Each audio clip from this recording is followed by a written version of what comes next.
Comme tu veux. C'est... Je sais pas si vous connaissez les jokers dans les paquets de cartes, ils sont... Ah, c'est l'accordéoniste. Là c'est un accordéoniste, ouais. Mais les jokers en général dans des paquets de cartes, ils sont souvent rejetés, on les enlève automatiquement, on s'en sert pas dans les jeux ou même les tours de magie.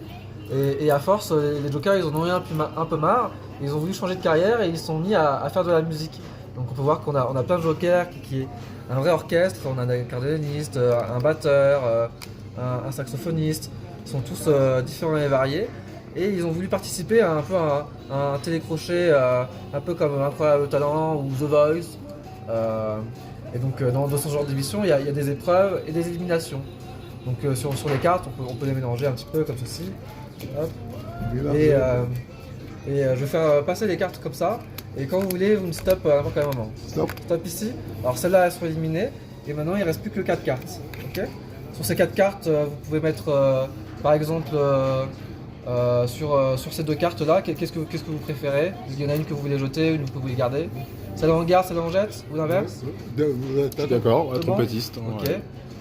Moi par exemple, sur ces deux-là, moi je vais garder, je vais enlever celle-là. Et pour finir, là, est-ce que vous pouvez m'en mettre une dans la main? Hop. Dans la mienne. Parfait. Et donc maintenant, il ne reste plus qu'une carte, le pianiste. Et ce pianiste est le grand vainqueur du télécrochet. Là, on a ici les différentes... les différents jokers, ok. Et on est resté sur le pianiste. Alors qu'on aurait pu choisir n'importe quel autre joker, instrument. Et pourtant, si on regarde le pianiste, on peut voir qu'il a effectivement le trophée, car c'est le grand vainqueur de cette émission. Alors que les autres, il n'y a rien. Mais dans cette compétition, les jokers sont au début tous amis.